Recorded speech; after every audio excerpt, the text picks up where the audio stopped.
Closer to each other. We have small yards, but big parks. We are short on setbacks, but long on places to walk to. We mix uses, and we have it all in close proximity, lined with street trees on narrow streets so that walking becomes the pleasant, comfortable, and highly useful alternative to a car trip. Something that unfortunately is not true for most of the rest of the city. I say all this because Mueller is the future, and I don't mean it's just a model of a potential future. I said this is where we have to go to as a city. We have to share space more efficiently and figure out ways to get around that are not always in a car. And we're at the point where the growth pattern of auto-oriented sprawl that on the edges of the city that we adopted in the 1950s and have carried through today is no longer really working. That might have worked when land was cheap, distances were short, and traffic minimal, but I'm asking you all, which of those conditions holds today? Are any of those true today? No. I don't think so. So we're going to need a brave and bold vision on council to leave behind things that aren't working and embrace the things that are, like Mueller. So that's why I'm very excited that Tom Wald is running for D9. For D9 leadership. Tom knows what Mueller is and stands for. He has been involved in this project for about as long as there have been residents in it. Tom has served on the Mueller Transportation Committee as a Cherrywood resident and active transportation leader. Many of you some of you may not know this, but Mueller was not initially planned with the cycle tracks that we enjoy today. Tom was an early advocate of bringing best practices in cycle infrastructure to Mueller. And now the Mueller cycle tracks that have become a model for the rest of the city. And I say this because it shows the power of bringing good ideas to an innovative project like Mueller that then paves the way for change that benefits the entire city. Tom is someone who understands this. Tom was also instrumental in securing a signalized pedestrian and bicycle crossing across Airport Boulevard at Zach Scott and Schieffer, ensuring uninterrupted pedestrian access during Mueller construction projects, those DG tracks that go around those construction projects, ensuring that 51st Street and Airport Boulevard plans have protected bike lanes, ensuring improved walking and bicycling accommodations in the I-35 Capital Express project, which may someday be built. And through his work with Bike Austin and Red Line Parkway Initiative, he's led community effort to provide protected bike lanes and Austin's first double-track trail to help connect Mueller to Lady Bird Lake. I've had the pleasure to work with Tom on various efforts and observed him in his work with organizations such as Cherrywood Neighborhood Association and the Boggy Creek Neighborhood Planning Team, and I know him to be an extremely thoughtful and considered person who will give all sides on an issue their due consideration, and then armed with the input and information, forge a consensus necessary to make bold decisions that will move the city in a way that solves problems we have and creates better neighborhoods and better places for all. So if your concerns about the way Austin is growing center on affordability or traffic or safe streets or sustainability and resiliency for the long term of the city that we call home, I'm confident that Tom is the right candidate for you. So I will hand it off to Tom. Thanks so much, Eric. So y'all know my name. It's Tom Wald. I've been a Cherrywood resident for the last 17 years and moved to Austin in 1999, originally from Minneapolis. I appreciate y'all coming out here today. I know many of you from before, but I appreciate that. So there's some newcomers, people who I've maybe only seen passing on the street and I've never met and had a chance to talk with before. So a lot of you, and I think all of you are probably aware, have been pretty involved with transportation issues. Just to give you a little bit of an idea of my background in that regard, I started getting involved on those issues locally in 2006 with Bike Austin and was the executive director of Bike Austin for several years. Basically jump-starting the bikeway movement at that time. Also speaking on behalf of sidewalks, getting sidewalks in suburban East Travis County and all across the city. Currently, I'm the executive director of Red Line Parkway Initiative. Also serve on the board of People United for Mobility Action, which was instrumental in achieving, as part of the Project Connect Transit investment, $300 million in anti-displacement funding. And just to give you glossed over what Red Line Parkway Initiative was about. It is meant to be holistically looking at how can we create new ways of living in Austin, to be able to live in your daily life through walking, biking, taking transit between affordable housing areas, having trail-style development, trail-oriented development to be able to live on, and also being conscious about climate resiliency and making sure that we have more shade and more access to parks within the city. I can go on about other experience. I'll just put out there that I served on the Wheatsville board for a period, serving both co-ops, labor, and food access, and yeah, I've chosen to venture into running for city council so that I can expand what issues that I work on and bring the skill that I have in the past toward that. So, in some ways, I say it goes without saying. I tell people that the most important issue that we're facing as a city is our housing crisis, our housing affordability crisis. Sometimes I say that to people and they're like, well, of course everyone's saying that, but I just absolutely need to be clear. It is something that we need firm action on. And there are very few, there's basically only a few ways we can get there. We have many tools, but the key things that we need to do is we absolutely need to increase the housing supply. We need to increase, that includes market rate units, but we also need income restricted units. By creating income restricted units, people who are already being displaced and will be displaced in the future have an opportunity to live still within their neighborhood. And for the into the future, when we have future, perhaps even worse housing crises, we don't know what's going to happen in the future.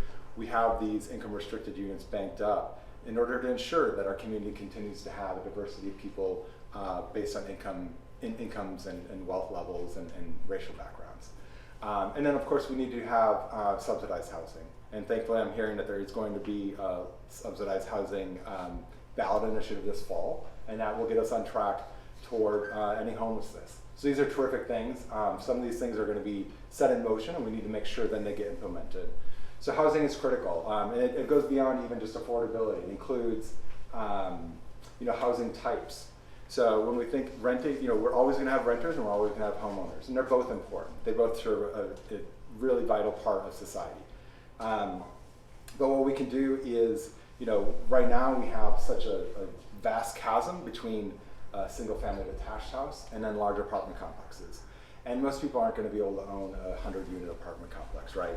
So by giving more opportunities of like triplexes, fourplexes, people can move into a fourplex, they can perhaps even buy one. And that can be supplemental to the regular income, but it does multiple things. It helps to create resiliency in the opportunities of what kind of housing you can live in, but it also creates more opportunities for ownership and wealth.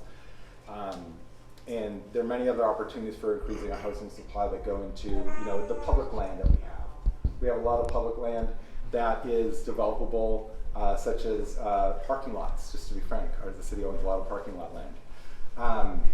There are better uses for that. We can take those parking lots and we can build housing on it, income restricted or even market rate, and reinvest that money that we get off of those units, and still build the parking if we still need it.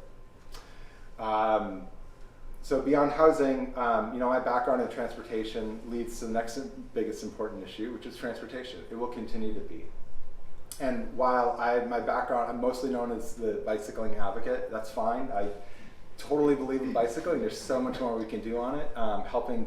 There's a new resolution that was just approved to help incentivize e-bike ownership, which is terrific. We need to have more e-bike storage across the city. That's another thing too. But beyond that, we also need to continue to build out our walking network and our ADA network. If you get around with a wheelchair, it's really unpredictable to be able to get around. You never know if you're going to go down a sidewalk 200 feet and discover that you can't keep on going because there's an obstacle in the way. And there's no consistency from the city. So, Mueller is a terrific community. It reminds me of my I'm Minneapolis. I'm just kind of curious, who's been to Minneapolis? Just because most of you live in Mueller. So does anyone else see that like how the sidewalks, there's like the trees, there's a sidewalk, the house, the sidewalks are straight. That's what it reminds, that's one of the, Mueller kind of reminds me of my hometown in that way. So we need to have a predictable walking and ADA network, including a bike network. And then our transit investment is not necessarily a given. We've had huge cost overruns, which I think weren't entirely. It's not a huge surprise, but it's something that we need to make sure we can get through so that we can get a good transit. We can get a rail system out there. We can get the bus rapid transit out there so people can see it works. We have more constituency for it, and so that any hiccup in the road down the way, we can have more supporters to make sure that it does get through. And I believe that for it to truly be successful, we need to, at the metro level, make our transit system be something that serves the entire urbanized area. I have colleagues up in Cedar Park and Leander through my work with Red Line Parkway Initiative. The majority of people up there support transit. You wouldn't know this from the cynicism we talk about in the suburbs, but they absolutely support transit. And so the key is, like, how do we make the steps get there? How do we get the political will at the metro level to do that, to build that metro wide? And then we also need to ensure that last mile, whether it's walking, biking, or the pickup service that brings you to the last mile, because you can't have a transit system that works if people can't get from the transit station to their final destination or origin. So that's huge.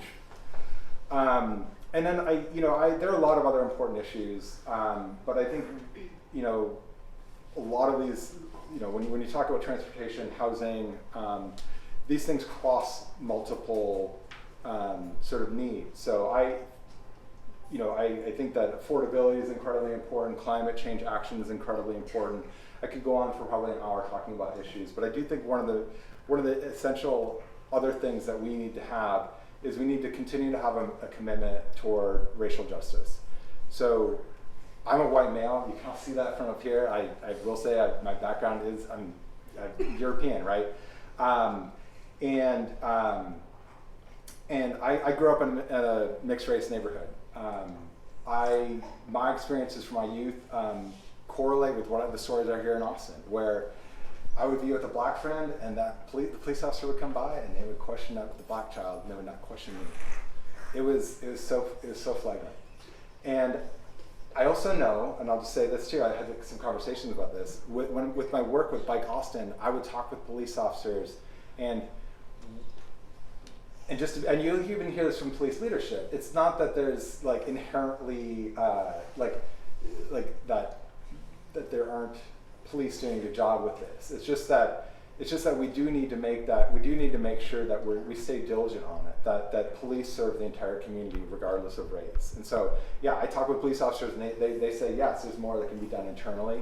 And then another thing too is, beyond just the police department itself, we're going to need police for the foreseeable future. But I think when it comes to like how to address crime and how to address those things, we need to look at what are the factors that get people into those situations in the first place. So part of that is not having the basic services that they need, whether those are mental health services, or they have to move from month to month because they can't afford the place they live in. So again, getting back to the housing question.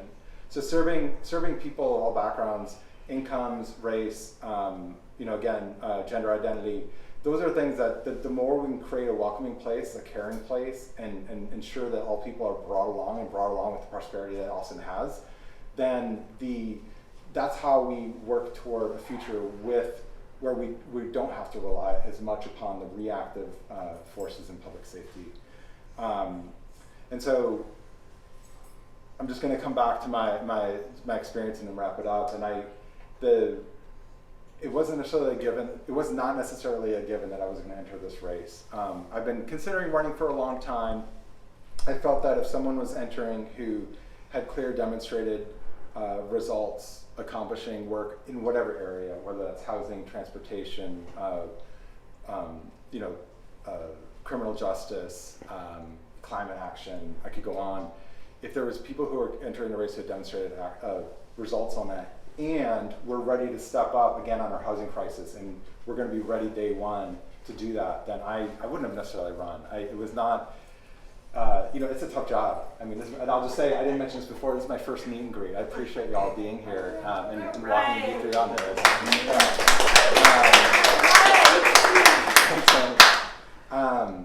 And so I just absolutely believe in it. I can't sit still unless good is being done. And so that's why I decided to step up. I'm happy to, if y'all want to stick around, or if you want to give me a call, I can give you my number. We can talk another time as well. I do ask you for your vote. I think most or all of you live in District 9. I very much appreciate your vote come early voting in October or November 8th. And I'm going to bring up Brianna for a quick thing, and then I'll take some questions after that. Hey everybody, my name's Brianna. I've been supporting Tom and working with him for the past 8 years-ish, volunteering and now serving as his board chair for the Red Light Parkway Initiative. So if I haven't had the chance to meet you, I'd love to get the chance to talk to you, introduce myself, and tell you why I support Tom and his campaign. But my ask today is for you to financially contribute to his campaign. And so we have a couple of QR codes up here that I'd be happy to walk you through. If you're able to donate today, your donation would help sustain his campaign, especially just by reaching voters and getting the word out of voter recognition of his name and his values, and then also of his experience in the community. And just some information to share with you guys. The maximum contribution you can contribute to a council person's campaign is $400 per person individually, but $800 maximum per household.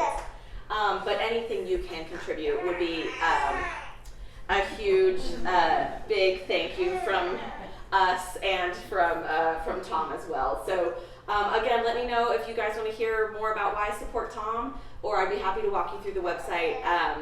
And who is Lily for? Yes, this is Lily. And she's too young to vote for Tom. Otherwise she would be totally there on the election day. So thank you guys. And thanks to Ashley for hosting. Thank you, Ashley.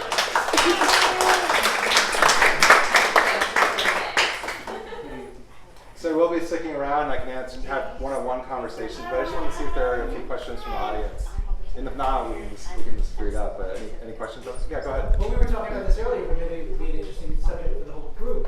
If you were on the city council and there was a vote to eliminate single family zoning throughout Austin, would you vote yes or no? So just to clarify for the rest of the people, so most of our city's land area is either, and I'm forgetting that, I think it's SF2 and SF3, but regardless of those terms, most of our city is either allows only a single family detached house plus an accessory dwelling unit, and a good portion of central Austin allows a duplex plus an accessory dwelling unit. Some lots aren't big enough to allow that additional ADU. Okay, so but a lot of lots you can already build 2 to 3 separate units on it. But as far as expanding it, absolutely, I would totally support. But what I want to see is, I mean, that's a big change, right? So it's not going to be simply we put that on the agenda for a council meeting a couple weeks later and then vote on and be done with it, right? It's going to be a process over at least a few months to make sure that we understand what the consequences are and what the benefits are. And I would say, frankly, too, the other thing about the benefits, I've had so many conversations now with people in this context of running for city council, and what I'm finding is that even if there's discomfort about, well, what could happen to the property next door, what could the change be, people are much more receptive to it if they know that it's part of a good that we're creating affordability. And we're also creating, it's also climate action, to be frank, and we're creating more neighborhoods where people are able to walk to their destinations. So yes, I mean, I think some of it could be, possibly triplexes, it could be quadplexes, or even up to sixplexes. But I think that's going to be an important public conversation about figuring out exactly what is the balance between offering that increased housing supply versus putting things on the corridor versus putting new housing on public properties and commercial properties. Oh, corridors. Yeah, so this is a very hot topic at council this last week about there's this thing called compatibility. So the idea that you have a tall structure, you have a neighborhood where there's not many tall structures. Maybe the tall structure is 45 feet high or so. So when you build a new structure, how tall it cannot be compared to the nearby housing. Yeah. And so right now, even on South Lamar, there are single-family detached houses that are close enough by that you're actually limiting the number of units that can be built from one house being nearby, you might be limiting it out by 60 units, and perhaps by like several income restricted units. So that's just a real sort of lost opportunity, right? So they had that conversation with the corridors. There were some changes, and it's happened so recently that I haven't been able to look exactly what the changes were. But they've set up the process to reduce how much is limited by compatibility. But along the corridors is the reason why I mentioned the corridors too, is because that's more politically palatable. You have pretty much 11 votes for, you can already build a lot more housing along the corridors. Corridors being major roads such as Lamar or Airport Boulevard or Manor Road, places like that. Yeah, go ahead, Chris. So how does the whole issue of aging, Austin is one of the fastest growing cities in a population over 65 in the United States, and how does aging fit into transportation and housing? Yeah. So, really critical is increasing the number of people who are able to live in walkable neighborhoods. My girlfriend's father has probably driven his last car drive, and so it's really critical for him to be able to get to what he needs to do without having to drive a car. And then, thankfully he's in a situation where he does have an affordable place, right? But that's the other thing too, is we have walkable places downtown, but it's pretty expensive to live downtown, right? Yeah. Yeah. So I think that's some of the biggest things. And we need to think about this constantly. We need to constantly be building new units to allow for that. We need to again build out our sidewalk network, because I'm very able-bodied. I can jump out of the way of a car coming by, so I feel more comfortable walking in the street. But I don't think we shouldn't be asking that of everyone, to have to walk in the street when their car is going by at even 20 miles an hour. And then the shade thing too. I don't know if I said this explicitly, but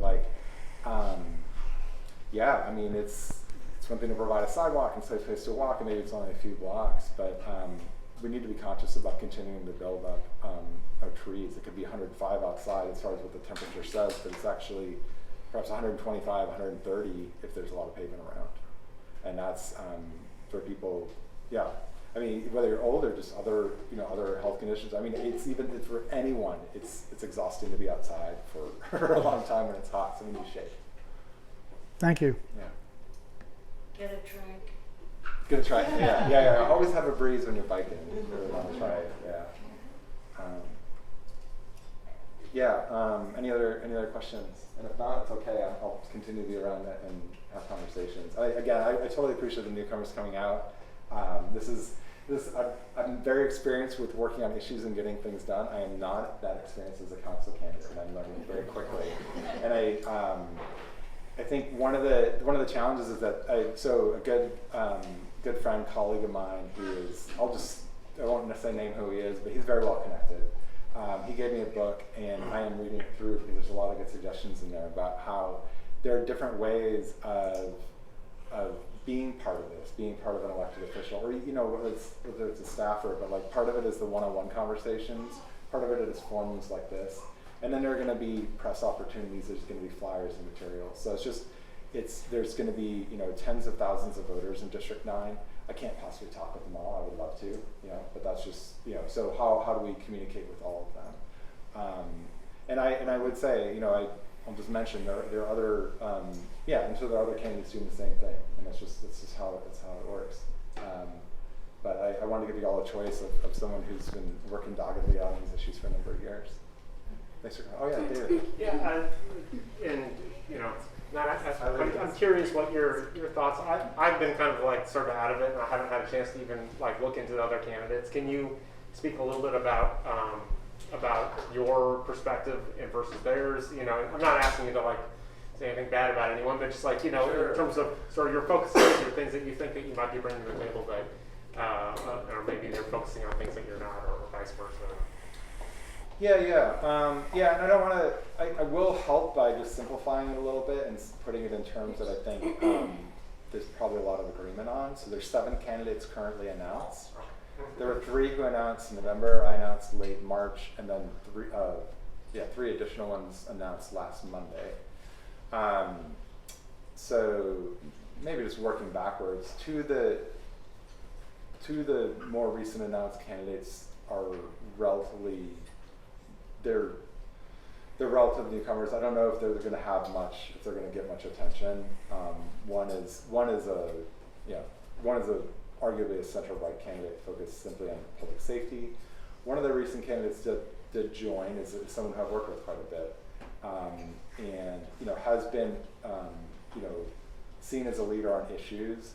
I frankly, my concern, I mean, she entered the race after me, so I wouldn't have necessarily known that she was running, but I do know kind of where she comes from, and my concern is that she's not going to be assertive and dogged enough on ensuring that we build more housing. And that's going, and you can do your own research, but that's probably what you're going to discover about her. And then the previous three candidates, I think they're all very vocal about ensuring that we have more housing, and I think they're all one brought a bicycle helmet into a forum that he went to in March. So again, trying to emphasize that yes, supportive of walking, biking, and transit. And I think I had the luxury of knowing that they were running. And again, the biggest reason why I decided to, I say the biggest reason, it's one of the reasons, is that they haven't had a whole lot of experience working on these issues. It was a little bit, they're good people, but one of the things that was frustrating to me, if you've been in the nonprofit world working on issues, trying to get things done, you have a hard time finding leadership who will work alongside you. People are busy, but if this is something that you really care about, I think it's really important that you sort of do the work, get something done, show that you really care, not just show that you care about it, but do it because it's something that you're compelled to do. And that was something I hadn't seen from the other three candidates. And ultimately, we're all different, and we're going to see what happens by the time November comes around. But that was the biggest standout. That I just thought it was really important that voters have an option to vote for someone who they can see that has a track record of getting things done, even if it is just in transportation. So yeah. Cool. Thank you. Oh, and there will be a forum on Tuesday. I believe it's just going to be those three previous candidates plus me who are going to be there. The other three have not said that they're going to come yet. That's going to be at Tuesday on at 5. Well, I think the forum itself starts at 6:30, and it's going to be at a church on Westland in Clarksville. Yeah. Cool. What is it? West St. Luke's? Is that right? That sounds. I think right. St. Luke's Method. Okay. Yeah. She's my fact checker. Cool. Well, unless there are any other burning questions, I'm welcome to have other one-on-one conversations. And if we haven't had a chance to talk yet, or if you have, feel free to come up and talk with me again. So, thanks all for being here. Thanks, Tom.